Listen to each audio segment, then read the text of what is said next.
The year is 1348. A ship, its sails heavy with more than just the wind, docks at a bustling English port. It carries within its hold a silent, invisible enemy, the Black Death. Unaware of the impending doom, townsfolk go about their daily business. They crowd the docks, eager to greet the arriving sailors and the goods they bring. Within days, the festive atmosphere dissipates. A strange illness grips the town. It begins with a fever, chills, and a feeling of overwhelming fatigue. Then painful swellings appear in the groin and armpits, blackening and oozing pus. Death, agonizing and swift, soon follows. Fear, like the plague itself, spreads rapidly. Streets once teeming with life become deserted, save for the cries of the sick and the rumble of death carts. The Black Death, in its gruesome arrival, announces the onset of one of the darkest chapters in human history.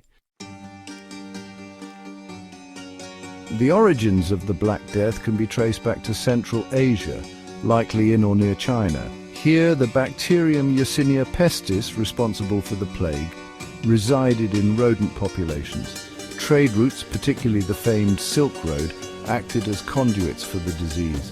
Fleas living on infected rodents carried the bacterium westward. They hitched rides on caravans laden with silk, spices, and other precious commodities.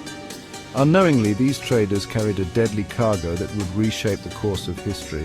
The journey was long, and the plague smoldered, claiming lives along the way.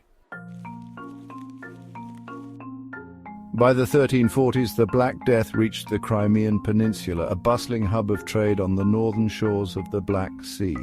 The port city of Kaffa, a melting pot of cultures and commerce, became a tragic staging ground for the plague's assault on Europe.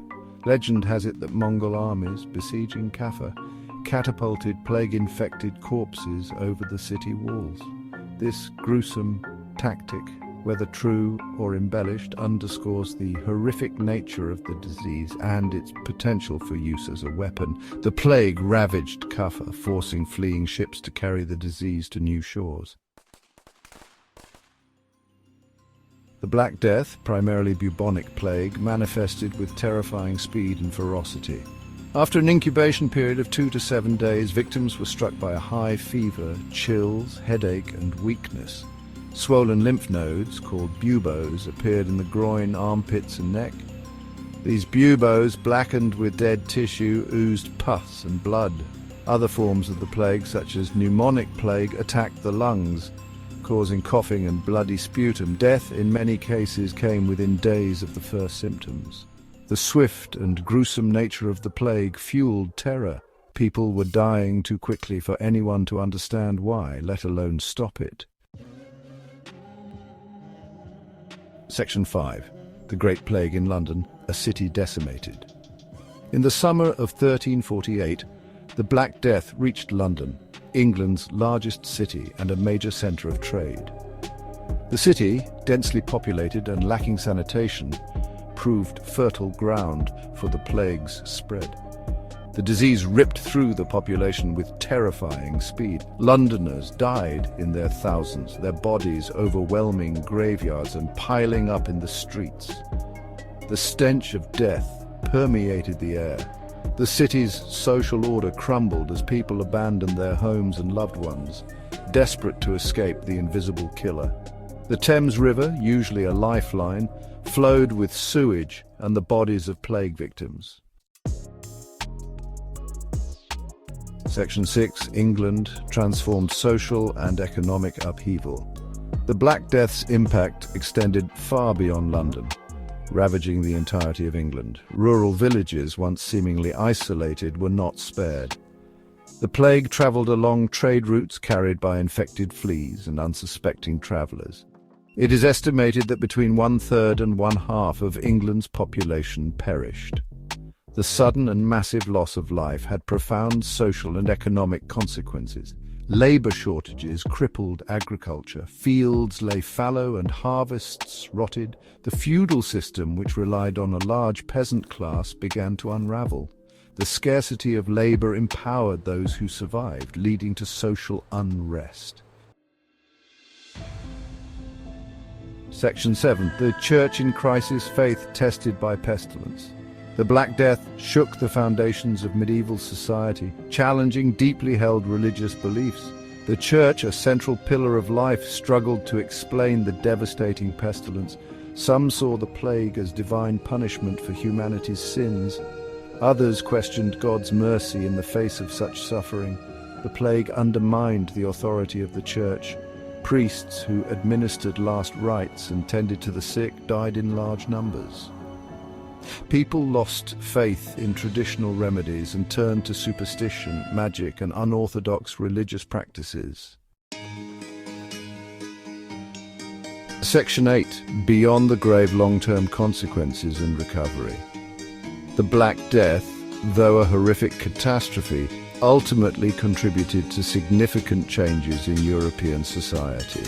The decimation of the workforce led to a shift in the balance of power between landlords and peasants. With fewer labourers available, those who survived could demand higher wages and better working conditions. This shift, while gradual, contributed to the decline of feudalism and the rise of a more market-driven economy. The plague also spurred advancements in medicine and public health. The need to understand the disease and prevent its spread led to new theories about contagion and the importance of hygiene.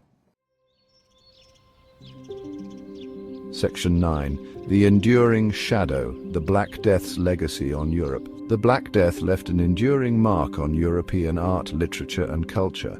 The Dance of Death, a common artistic motif, reflected the plague's indiscriminate nature, showing death claiming people from all walks of life. Literature, such as Giovanni Boccaccio's Decameron, provided vivid accounts of the plague's impact. The Black Death served as a stark reminder of human vulnerability. It challenged religious dogma and forced people to confront their mortality. The trauma of the plague lingered for generations, shaping attitudes toward death, disease, and the precariousness of life. Section 10. A Distant Mirror, Reflections on a Catastrophe. The Black Death, though a distant event, holds profound relevance for us today. It serves as a stark reminder of the interconnectedness of human societies and the devastating impact of infectious diseases. It highlights the importance of public health measures, scientific understanding, and global cooperation in combating pandemics. By studying the Black Death, we gain a deeper understanding of our shared history, the resilience of the human spirit, and the enduring power of hope in the face of adversity. The Black Death, a catastrophic chapter in human history, reminds us that even in the darkest of times, humanity endures and adapts.